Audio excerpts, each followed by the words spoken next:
got kind all over the place, singing, we will rock you. We will rock you. Welcome to Dixie State University and your role with the NCAA, the FAR, and the athletic department. So the FAR is a position that's created by the NCAA. I was appointed by the president, and I work with the athletic department and with the NCAA to make sure that Dixie State is in compliance with all of its rules. And as a faculty member, you have some responsibilities there too. My main role is to do the following things on this slide. We're going to ensure a quality student athletic experience. We're going to ensure the academic integrity of the athletic department and ensure that the institution has control over its athletics program. So as a faculty member, you might be thinking, well, why do I have to worry about this? Why do I have to be involved with the NCAA? If you have an athlete in your class, you are directly involved with the NCAA, and what you do in class and even sometimes out of class can have an impact on whether the college is in compliance with the NCAA or not. This is my location information. If you need to contact me, if you have an issue regarding a student athlete, remember they are students first, and you need to contact the Dean of Students. But if you do have questions, this is my contact information. So here's the main rule. Always ask before you act. With the NCAA, it's better to ask for permission than to ask for forgiveness. So you want to make sure that if you're not sure about the NCAA rules specifically, that you ask someone who is. And in this order, this is who you contact. Dale Beatty is the Dean of Students, and all of our student athletes are students first. So if you have a student that is misbehaving in class, acting up in class, missing class, you're concerned about that student for whatever reason, you would contact Dale Beatty. If you have an issue with student-athlete travel, those situations need to be referred to Jason Booth as the athletic director, and any other questions regarding student-athletes would be directed to Maureen or Mo Eckroth, who's the Senior Associate Athletic Director for Compliance, and she's the Senior Women's Administrator in the Athletic Department. Here's the big question with the NCAA. Is it an extra benefit or not? In the majority of cases, faculty should do no more for a student athlete than they do for any other student enrolled at Dixie State University, and we have specific policies that govern how we interact with all of our students, whether they're student athletes or not. Special treatment, anything that you offer just to student athletes is expressly prohibited by the NCAA, and if you're not sure if what you're offering is special treatment, this is where you ask before you offer or provide a service or a benefit. As far as meals are concerned, every meal must be pre-approved with the compliance officer in the athletic department. And you should never provide cash for a student athlete in lieu of a meal or for transportation to a meal. So just make sure if you're going to offer a meal for a team, a group of student athletes in your class, or a single student athlete, you must get that pre-approved. Student athletes are not allowed to use campus equipment that normally wouldn't be available for other students. If they're in the library and they want to use a computer, that's great. Those computers are available for all students. If it's your computer in your office and you don't let other students use it, you can't let a student athlete use it.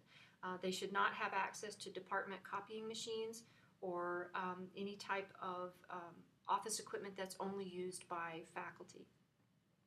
Now, preferential treatment is a difficult subject because when we do have student athletes who travel quite a bit, they will need some additional help from their faculty members for completing assignments, getting work ahead of time, having assignments on Canvas opened at an earlier date or remaining open longer than a due date.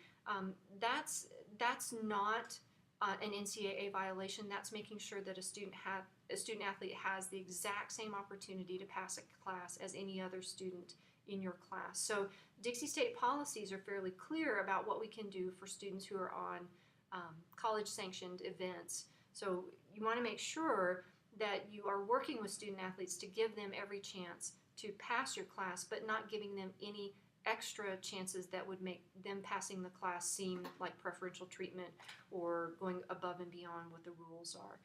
Another important policy is to make sure that all faculty, especially adjuncts and new faculty, are aware of all of the campus policies regarding adds and drops, admin withdrawals, and grade changes and incompletes. If you're not sure, ask your department chair about those policies.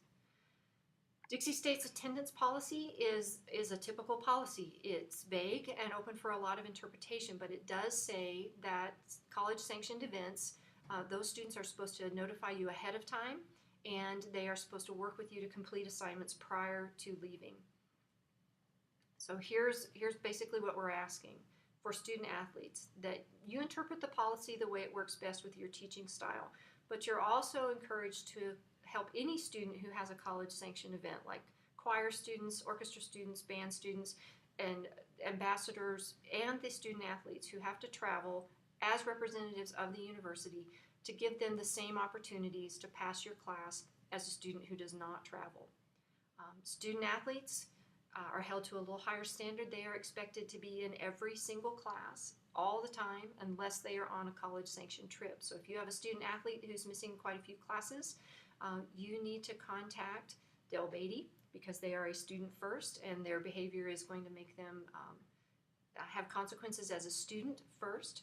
So you would contact Del Beatty, and then it would go from there depending on the severity of their absences.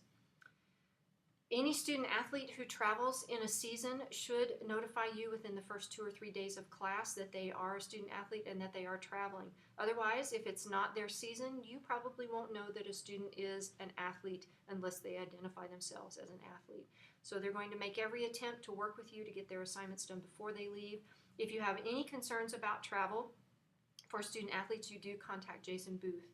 Jason is in charge of making sure that all the teams are complying with the NCAA rules about when they can leave and when they need to return for trips. This is where we run into trouble. The geography of the Pac West, which is our athletic conference, it includes Hawaii and all of California. And during the 2014-2015 year, every single team except for football, which plays in the GNAC, they will travel to Hawaii. That means volleyball, golf, tennis, softball, baseball, you name it. Everybody's going to Hawaii. And the Hawaii and Northern California trips typically involve playing 4 or 5 schools over a week-long period. And those trips are hard on our students because if they're taking 12 to 15 credits, they might miss as many as 20 classes in a week. So the responsibility is on the student to get as much of that work done ahead of time. If not, instructors are encouraged to work with those students to use Skype, Canvas, chat, any type of electronic method available for those students to have a chance to complete assignments and take tests while they're on those trips.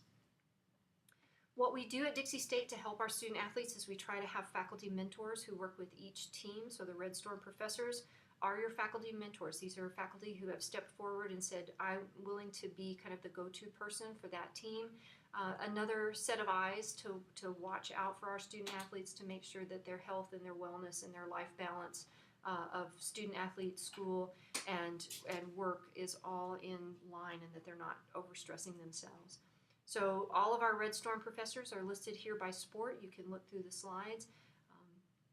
Some sports, because of their size, have more than one Red Storm professor. If you're interested in becoming a Red Storm professor, you just need to contact Susan Ertel, and I just spoke about myself in third person. You can contact me, and I can set you up with a team if you're interested.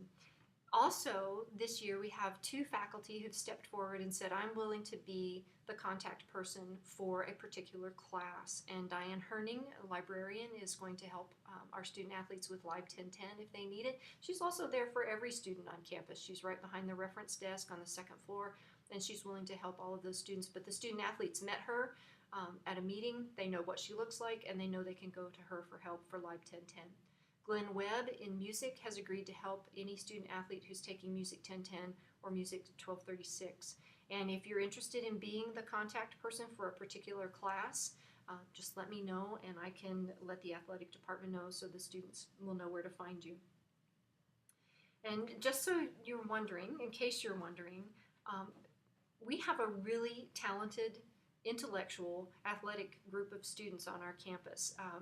We averaged a 3.3 grade point average overall for all of our teams this year, but 59 of our student athletes in 2013-2014 had a 3.5 or higher, and our college led the Pac West in academic achievement awards. And that's something that Dixie State is really proud of. We made this an academic goal last year with the athletic department, and using study table, using Red Storm professors, and making sure that all of our student athletes were well prepared when they went on trips helped us help them reach their academic goals. So they are talented on the field and the court and the pitch, but they are also very talented in the classroom. So the final words here are go Red Storm. Buddy, you're a boy, make a big noise, playing in the street, gonna be a big man someday. You got mud on your face, you big disgrace, kicking your can all over the place, singing we